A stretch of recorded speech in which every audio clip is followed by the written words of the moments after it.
Friday Night Blitz is sponsored by Hardee's, Don Hudson Insurance, McAdoo's, Wicked Diesel, the law offices of Chris White, and the U.S. Army. Yes, good evening, everyone. I'm Jermaine Ferrell, hoping your day is wonderful and blessed. Now time for Week 5 of the Hardee's Friday Night Blitz. Weather has impacted this week's schedule as we had games moved to Thursday night. Games are now set for Saturday and even next Monday. We didn't have any games tonight, but we have highlights from 7 Thursday night games for you. So let's get the party started with the game of the week. Now, Hardee's Friday Night Blitz Game of the Week, sponsored by Don Hudson Insurance. Our game of the week takes us to Lynchburg for the Battle of Seminole District Unbeatens as the Heritage Pioneers visiting the Liberty Christian Bulldogs. This is the 10th meeting between the Pioneers and the Bulldogs. Heritage leading the series 5-4. Both teams enter the game with 3-0 marks. Last year, LCA shut out Heritage at City Stadium 42-0. Heritage has won the last week over Jefferson Forest 21-7. Pioneers have outscored their opponents this year by a score of 105-14. LCA, they are on a 17-game winning streak, with the Bulldogs winning at Amherst County last week 42-20. So let's go over to LCA, and they're coming out strong, looking to make amends. Again, a battle of 3-0 teams. So let's go out to the first quarter. The Pioneers, Aiden Slash takes it in himself, calls his own number, touchdown. It's 6-0 Heritage. But in LCA, letting the dogs out. Gideon Davidson breaking through. He's in the clear. 40, 30, 20, 10 to the house, touchdown. Bulldogs take the lead 7-6 with the extra point. But then Slash is not done. He can run, but how about handing it off to David Bradley? And he finds a switch, and he turns on the afterburners. He's going to go to the house, touchdown, 12-7 Heritage with the lead back. But here in the second quarter, Mr. Davidson, the Clemson guy for LCA, he's not going to be denied. Going to glory for the touchdown. Bulldogs regain the lead 14-12. But it is Davidson again. He's a bad man. He's carrying the mail to the pay window, young fella. You got one. Taking it to the house. That's a house call. Touchdown, 20-12 Bulldogs. And then 5 seconds to go in the half. Everyone shifts to the right side, and it's number 8. It's Gideon Davidson taking it in for the touchdown. 27-12 at the half of the Bulldogs. They get their 18th straight win. They beat the Pioneers last night, 34-27. Let's hear from the participants in the game. We keep ending up on the right side of things. So as long as that keeps happening, we're gonna celebrate and be happy. But I mean, there's really good teams down the road as today was, and I mean, we're going to have to get better. We really are. We're not even close to being as good as we can be. Perseverance. I mean, our team didn't quit. We just kind of stuck to our LCA. We fought hard, and we got it done. I'm proud of our defense in the second half. We held them to 1 score. You know, we gave ourselves chances to win. At the end of the day, we didn't. Give credit to all the credit to Coach Rocco and his program. Got a lot of respect for how they do things. You know, it's just right now. Our goal has got to be to get a second round for them. And in order to do that, we got to get our job done. It starts out with Northside, and we're gonna talk about this one until we get off the field and get back to school, and we're gonna start working on Northside. Meanwhile, staying in the Seminole District, as last night was another strong meeting. 4-0 Rustburg Red Devils taking on the 3-1 Jefferson Forest Cavaliers in the Red and Black Bowl in Forest. This is the 54th meeting in the series. It's about as even as you can get. Both teams with 26 wins, and there was a tie. Jefferson Forest last year beat Rustburg 45-24. JF lost last week for the first time of the season at City State, as we mentioned, at Heritage 21-7. Rustburg won at home, beating Brookville 41-7. Rustburg trying to go 5-0 for the first time since 2003. So we go to Sabre Stadium in Forest in this ball game as the Cavaliers were up 21-7 in the third, and JF's Dylan Mark's going to roll out, going with the air attack, and he's going to connect with Cameron McClendon. C-Mac if you win, taking the ball down to the 10. On their next play with the ground attack, it's Wrigley chewing his way in, calling for the carry, won't be denied. Touchdown for Jefferson Forest, they lead 28-7. We go to the fourth quarter, minute-left regulation. Rustburg trying to get a cosmetic score here, but there's going to be a big cup of haterade, a little fumble on the ground. Dax rolling with the recovery and the hit. JF knocks Rustburg from the ranks of the unbeaten as they roll to a 28-7 victory. Our last Seminole District stop takes us to City Stadium in Lynchburg as the EC Glass Hilltoppers hosting the Amherst County Lancers. Scoreless through the first. Let's go to the second. The Hilltoppers trying to get something going, but weather playing a role. The slippery ball. Max Calloway trying to get it down. He just gets crunched down there at the 2-yard line. The Toppers looking to punt on the play, and guess what? The Amherst County Lancers, a block party in the fall. The block is going to go there and is going to roll out of the end zone, so the Lancers take a 2-0 lead. Lancers back in the driver's seat here. How about Cameron Jackson? Mr. Jackson, if you're nasty, carries this one ball, but the East Glass defense causes the fumble, and it's recovered by Kai Calloway. But Glass with the 2-minute drill, 17 seconds left in the half. MC, Max Calloway dropping back.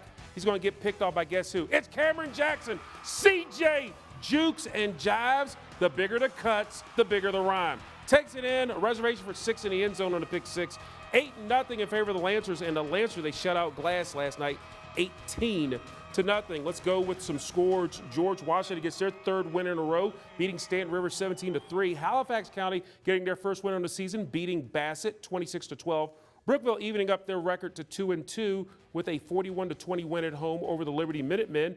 Magna Vista, they're 3-1 on the season with a 48-8 win over Tunstall, as the game was called after 3 quarters due to a tornado warning in the area last night. And St. Anne Belfield knocks off Hargrave Military 41-21. Coming up on our Hardee's Friday Night Blitz with all of your action, we take a visit to Casey Field in Covington as the undefeated Allegheny Cougars host a 3-1 Radford Bobcats and Three Rivers District play. Stick and stay, please. Now, Hardee's Friday Night Blitz Band of the Week.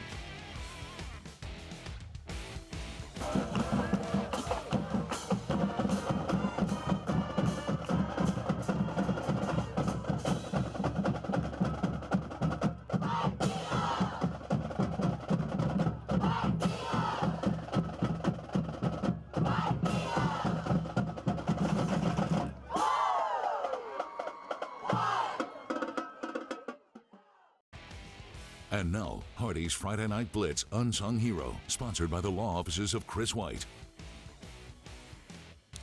Well, we would like to wish a speedy recovery to this week's unsung hero and Nelson County head football coach Jack Baker.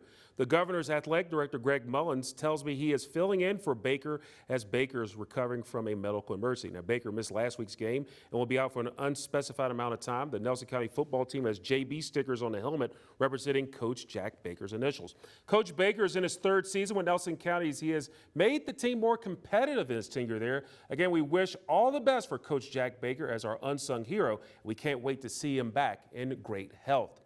Well, big-time matchup at Casey Field in Covington last night where the 4-0 Allegheny Cougars hosting the 3-1 Radford Bobcats. This is the second meeting between the teams. Radford won last year over Allegheny 49-22. The Allegheny Cougars, they've outscored their opponents this season 199-47. Allegheny won last week over Greenbrier East, West Virginia 42-7. Radford, they're on a 3-game winning streak, including winning last week at Galax 34-0. So let's go to Covington Field, or Casey Field in Covington. Allegheny already out early with a 3-0 advantage, but then Radford would go to the pay window themselves as Luke Gaither to Jaden Hendricks. He does the rest. Going down the sideline, that's 78 yards.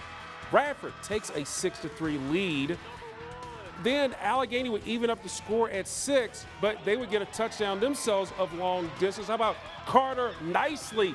Mr. Nicely, he goes 72 yards to the house with the extra point. Allegheny up 13-6. Radford would get a field goal to make it 13-9, and then finally from the 8-yard line, the Cougars, we got to have a DJ in the house. About Des Jordan, touchdown, 19-9 Allegheny at recess, and the Cougars stay perfect on the season. They are 5-0 with a 27-9 win over Radford.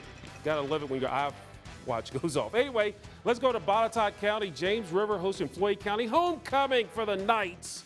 But the Buffaloes led 26-6, and then Jack Leroy emerges from the pile, gets it in with a touchdown. The Floyd County Buffaloes remain up 33-6. And then the fans trying to avoid the rain last night, they did a good job. Then Floyd's Max Harris for the Buffaloes. He's going to plow his way in for the touchdown. It's 39-6. But in James Rivers, Pierce Woodard is going to give the ball to Sam Wilson, gets it in for the score. Floyd County, they get the dub last night, winning over James River 46-12. Heading over to Daleville, it was homecoming for Lord Bata. Cavaliers hosting Rocktown. That's a first-year school out of Harrisonburg. Cavaliers getting it done on defense. They're going to have a meeting at the quarterback. Grant Holmes and Aiden Thomas taking down the QB, and it's hard to throw when you're on the ground, and that got the LB cheerleaders fired up. In fact, they did a little sack dance of themselves, but the Cavaliers offense also stellar. How about Angel Rigney with the halo, gets it in for the score and the direct snap, and Lord Batak gets on the board. But then LB's defense still not done. Part one, you get a strip sack, and then Aiden Thomas shows the rest. He's going to take it to the house. He takes it half 100 yards there. Cavaliers win this one in a rout, 72-0. When we move over to the River Ridge District, where last at Gaynor Field in Roanoke, it is the River Ridge District opener between a pair of 2-2 teams in Patrick Henry and Salem. Now, Salem, they've controlled the series as of late. They won 11 of the last 12 meetings. We go off to Merrill Gaynor Field, and the first quarter action, we're going to get the party started. How about Sam Dowdy? He's going to nail this 46-yard kick. The Patriots take an early 3-0 lead. But we go to the second quarter, and it's Salem with the air attack. Eli Taylor going deep to Anthony Sneed. He makes the catch, gets off the sideline. That's a touchdown from 36 yards out. The Spartans go up 7-3. And then a guy that knows how to run hard, Josiah Persinger, goes to the outside. Young fella, double deuce, hollers his way in. 14-3 Spartans. But then after a PH fumble, it's the Spartans with another running back. J-Mac, Jordan McCadden, 40 yards to the house, 21-3 Salem at recess. The Spartans hold off a strong Patrick Henry rally. They win this one 41-24. Let's go back to the scoreboard. Broadway, they go on to blank Rockbridge County by the score of 41-0. The Gretna Hawks, they go to 3-1 with a 27 win over Appomattox. Alta Vista, they stay perfect 4-0 with a 64-13 win over their Campbell County rivals in William Campbell. And Mecklenburg, they win over Martinsville by the score of 38-6. We have games coming up Saturday because of weather. At 10:30 in the morning, Pulaski County visits Christiansburg. Then at noon, Fort Chiswell takes on Eastern Montgomery. Then 3 games at 1 o'clock. Grayson County hosting Giles, George Wythe visiting Rural Retreat, and Carroll County taking a trip to Patrick County. Also on Saturday, this will be a 6 o'clock game at night. Narrows visits James Monroe, West Virginia. Then on Monday night, it is Nelson County with a 7 o'clock game hosting Chatham, or Chatham will host Nelson County. Roanoke Catholic visiting Bath County, and Case Spring heads to Blacksburg. Then the following Monday, October the 7th at 6, Craig County hosting Twin Valley. Well, guess what, folks? We have more Hardee's Friday Night Blitz on the way. We take a stroll down memory lane as a local high school football assistant coach relives the glory days of a football district. Stick and stay, please. And now, Hardee's Friday Night Blitz Hardee's Fan Cam, sponsored by Hardee's.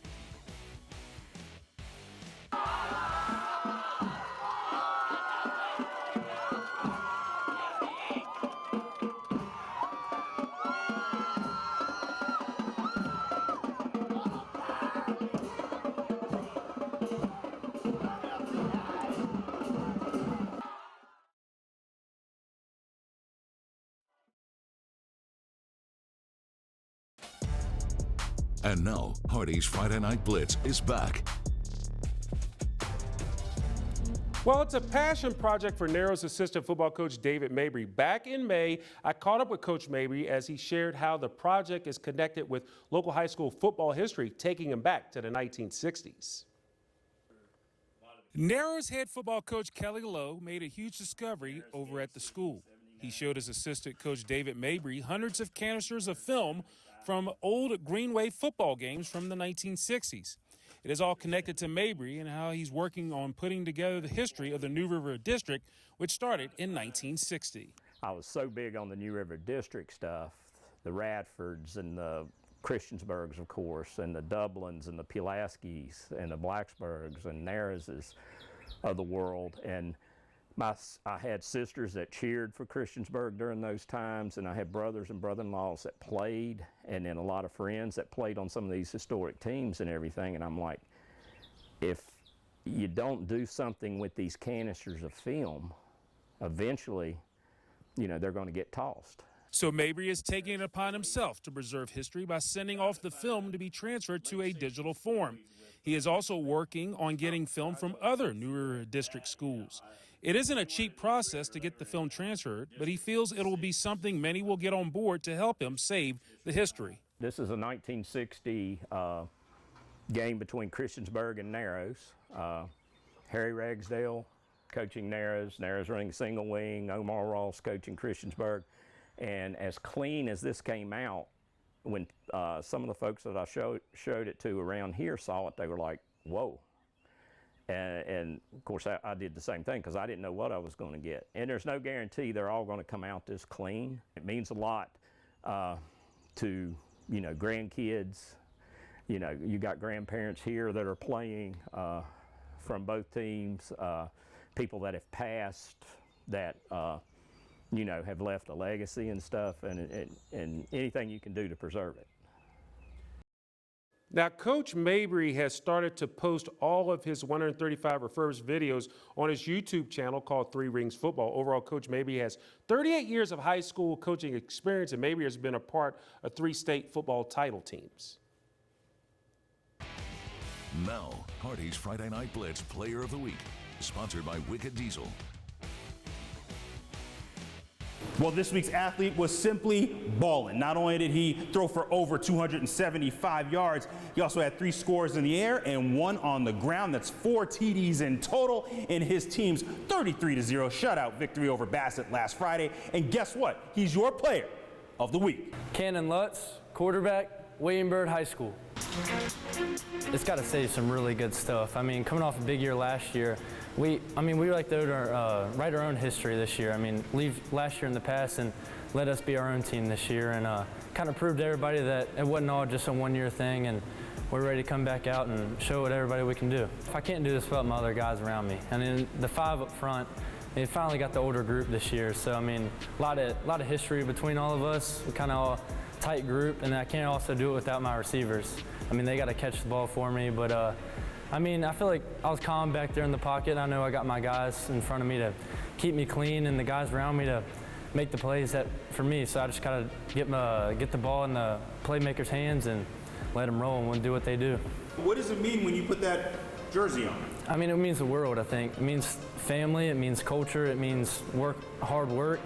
I mean, it just means everything to us, I think, and we kind of take that with pride. Is it pretty cool having Coach as a dad, though? Yeah, it's really cool, I think. We really had the chemistry that we can go over at home and on the field, so it kind of makes me work harder and inspires me every day to work harder and harder. The guys around us, it's really electric, and we got some playmakers that, you know, I really like getting the ball to, and whenever the ball's in their hands, I know that something's good's going to come out of it, and everybody's just kind of playmakers on the field. I really like that. People that stay together and grow up together always work the best on the field. I think that's what we kind of live by.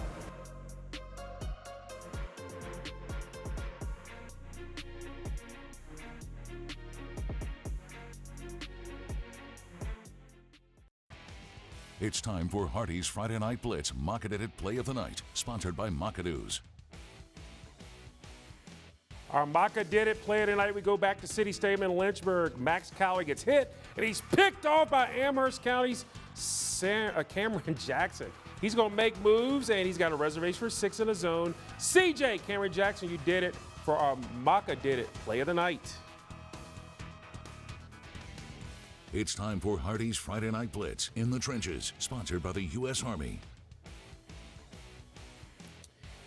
Well, our In the Trenches segment, we go back to Amherst County. That defensive line and that defense, they were dominant in their shutout 18-0 win over EC Glass last night. The Amherst D's scored themselves, getting that pick 6 from Cameron Jackson. It was the Lancers' first shutout win since the opener in 2021 when they held Liberty scoreless in a 34-0 win. So way to go to that Amherst County defense. The Lancers getting our In the Trenches honor for this week. Well, this Saturday was already slim pickings when it came to the college football teams in our area. It got even slimmer as Liberty and Appalachian State announced their game on Saturday at 3:30 from Boone, North Carolina has been canceled. School officials say the reason for the cancellation is due to the effects of Hurricane Helene along the East Coast. Did a lot of damage in Boone. Now, a Liberty Flames athletic spokesperson tells WFXR Sports there are no plans at this moment to reschedule the matchup. However, the Flames say they will continue to pursue a 12th football game this season should an opponent and mutual date become available. Now, Liberty's next game set for Tuesday, October the 8th at 7, as they will host Conference USA rival FIU at Williams Stadium. The only local college team in action tomorrow, Saturday, will be Southern Virginia Knights as they will play at Greensboro College. Kickoff is set for noon in that contest. Meanwhile, college football tonight, the Virginia Tech Hokies visiting the Miami Hurricanes in the ACC opener. And the Hokies at this point, they lead the Hurricanes 34-31 with just under 8 minutes left in the fourth quarter. So the Hokies playing pretty well, looking very impressive, and they hope to get the win, their first win in the ACC, and to go to 3-2 overall. Well, guess what, folks? Does it for this edition of the Hardee's Friday Night Blitz. And we'll have this show on WFXRTV.com momentarily. We thank you for watching our show, and a shout out to everyone who took care of things here at WFXR as the Pinpoint Weather crew did an outstanding job taking care of us weather-wise.